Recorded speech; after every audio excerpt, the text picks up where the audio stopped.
Oi, professor André Asnar aqui mais uma vez para a gente falar sobre a primeira lei da termo e, meus, quebrar em exercício. Então vamos fazer mais alguns para você ficar mais cabeçudão. Lembrando, é importante, é muito importante que você destrua todos os exercícios desse capítulo. Por quê? Porque o capítulo que vem depois, né, que é continuação desse, né, então você tem que entender esse para conseguir entender perfeitamente o outro. Show? Então vem comigo então nessa questão 3 dos complementares. Povo, vamos analisar esse gráfico e vamos descobrir qual que é a alternativa correta. O que fala a questão 3? Certa quantidade de gás sofre 3 transformações sucessivas.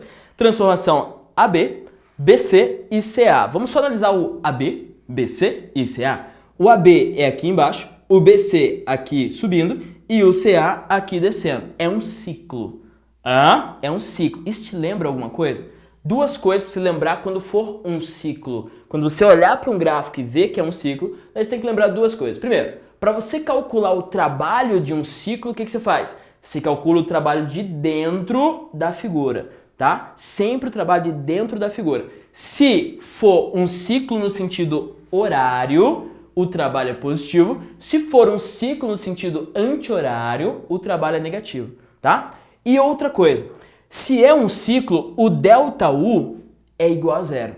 Por quê? Porque o ΔU, só relembrando, ΔU é 3 meios monotômico, lembre-se, de N vezes R vezes ΔT. Povo, esse ΔT é a temperatura final menos temperatura inicial. Só existe ΔU se houver ΔT. Se não houver ΔT, não tem ΔU. Logo, num ciclo, você, em qualquer ponto que você começar, ó, você percorre uma volta completa no ciclo, quer dizer que a temperatura inicial é igual à temperatura final depois de uma volta completa. Logo, o ΔU total do ciclo dá sempre. E quando eu falo sempre, sabe o que quer dizer? Sempre. Always, forever, and ever, everlasting, sempre, immer, toujours, handsome. Ó, tá em coreano, saiu. Sempre, sacou? Sempre zero. O que a questão fala? Certa quantidade de gás sofre 3 transformações sucessivas, conforme o diagrama PV apresentado na figura a seguir. Beleza? A respeito dessas transformações, afirmou-se o seguinte, vamos lá. O trabalho total realizado no ciclo ABCA é nulo. Povo, trabalho total é nulo? Não. Por quê? Porque se você fizer a área dessa figura, não vai dar zero, né? E trabalho, num gráfico P por V, eu faço a área. Então, não dá zero. Então, 1 tá errado. A2, a energia interna do gás no estado C é maior do que no estado A. Se liga, a energia interna do gás no estado C é maior do que no estado A. Para você resolver isso aí, tem várias maneiras diferentes. Mas uma delas, que eu acho a mais poderosa de todas, você vai fazer o seguinte, olha só. Gráfico P por V. P por V. Você lembra que se eu fizer assim no gráfico P por V, ó, isso aqui, qual que é o nome dela? Isoterma. Isso é uma isoterma, você lembra disso? Beleza, prof. E quem tem maior temperatura? 1, 2 ou 3? A maior temperatura é, quanto mais para lá, maior temperatura. Vou só colocar aqui, ó, 100 Kelvin, 200 Kelvin, 300 Kelvin. Show?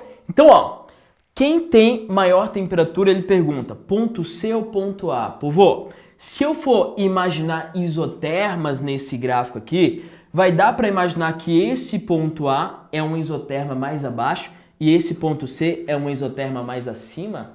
Você consegue observar? Tanto é que essa isoterma BC aqui, inclusive, ela está mais acima do que a isoterma que passa pelo ponto A. É como se o ponto A tivesse aqui, ó, e o ponto C tivesse aqui, ó, e o ponto B tivesse, opa, ó, o ponto A tivesse aqui, pode ser, ponto B aqui e o ponto C aqui, sacou? É exatamente esse desenho. Então, no ponto C, a temperatura de fato tem que ser maior do que no ponto A.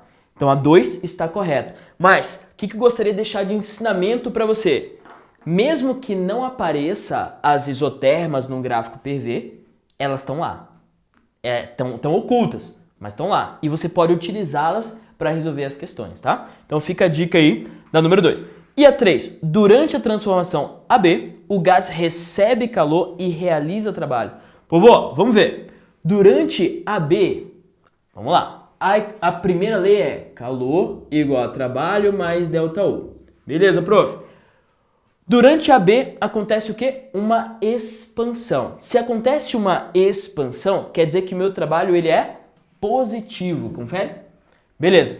E nessa expansão, já que no ponto B a temperatura é maior do que no ponto A, acontece um esquentamento do gás. O gás esquenta. Povo, se o gás esquenta, o meu ΔU também é positivo, né?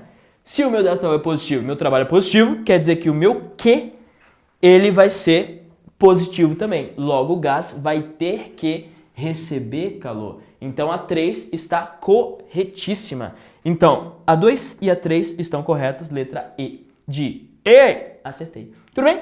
Beleza. Então, 3 dos complementares tá aí. E a próxima? A próxima é essa aqui, povo. Essa questãozinha aqui, procura aí no teu livro e ela é muito legal porque ela traz, ó, o calor específico molar, a volume constante, que é o CVzinho aqui, ó, 5 calorias por mol Kelvin. Ele traz esse CV. E resolver questão com isso é muito importante para você saber que o calor específico molar, ele tem esta relação aqui, ó. R é igual a Czão P menos Czão V. Que relação é essa? Relação de Mayer. O que é o Rzinho? Rzinho é constante dos gases, calor específico molar a pressão constante, calor específico molar a volume constante, tá? Vamos lá. A questão fala o seguinte, não que você vai usar, mas a gente sabe que existe. Um gás constituído por 5 mols, 5 mols, sofre uma transformação de acordo com o gráfico P por T. P por T. Se é P por T, eu posso sair fazendo área aí? Não dá. Eu faço área no P por V, tá? Beleza. Sendo constante universal dos gases igual a 2 calorias por mol Kelvin, ele não trouxe 0,082 porque não é nas unidades ATM, litro, mol Kelvin. Ele trouxe em caloria, mol Kelvin. E o calor molar a volume constante do gás é 5 calorias mol Kelvin. Determine. Vamos lá. Letra A, o tipo de transformação sofrida pelo gás. Povo, qual o tipo de transformação sofrida pelo gás quando é um gráfico P por T e é uma reta? Vamos ver aqui? Se você não se ligou já, se liga nessa fórmula aqui. P vezes V igual a N vezes R vezes T. Se é um gráfico P em função de T, olha só, P N vezes R sobre V em função de T. Ó, P em função de T. Esses caras são constantes. Tanto o número de mol na questão, quanto R, quanto o volume. Então, qual transformação tem que ser para ser uma reta esse gráfico aí? Transformação isovolumétrica. Fechou? Então, essa letra A é uma transformação isovolumétrica. Então, a letra B. E tanto é que ele já tinha trazido, né? CV. Professor. Tá. O calor recebido e a variação energia interna sofrida pelo gás nesta transformação, isovolumétrica no caso. Ele quer saber o calor recebido e o que mais? A variação de energia interna sofrida pelo gás. Então vamos lá, vamos calcular.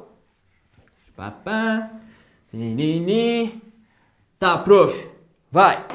Ó, calor recebido. Como que eu vou calcular o calor recebido se eu tenho o calor molar? Eu posso calcular aqui, ó, que é igual a mCzinho vezes ΔT, não é isso? Beleza. Só que você lembra que esse calor é o calor específico. Povo, esse calor do quimacete é calor específico. Beleza, prof.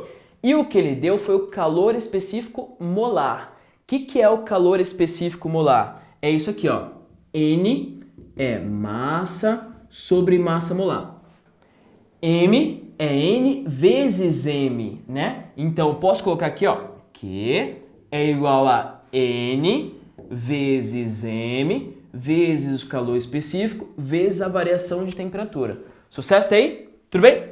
Beleza. O que é o calor molar? Calor molar é isso aqui, ó. o Czinho engolindo o M. Engoliu, ficou Czão. Daí fica Q igual a N vezes Czão, a volume constante. Ah, professor, agora eu entendi. Que bom, porque a gente misturou muita coisa aí. Muito conhecimento, muito conteúdo. Beleza, eu tenho o número de mol? Tenho, 5 mol. Eu tenho o calor específico molar? Também tenho, que é 5 caloria. E eu tenho a variação de temperatura? Opa, pelo gráfico dá para buscar, né? Vamos lá. Então, quantidade de calor, o Q vai ser N, que é 5, o CV, que também é 5, e a variação de temperatura, olha para cá, povo, qual que é a variação de temperatura daqui até aqui? Professor, eu não tenho TB, professor, o que eu faço? Calculo o TB. Como calculo o TB? P sobre T igual a P sobre T, lá de gases, né?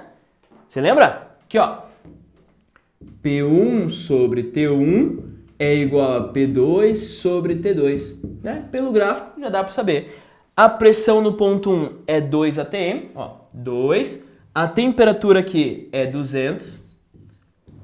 Aqui vale 5. E a temperatura 2 vai ser quanto, professor? Que é o TB que ele fala aqui. Vamos calcular.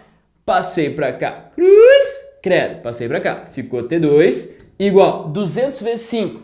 1000. 200 vezes 5, 1000. 1000 sobre 2, 500. Então, 500 kelvins.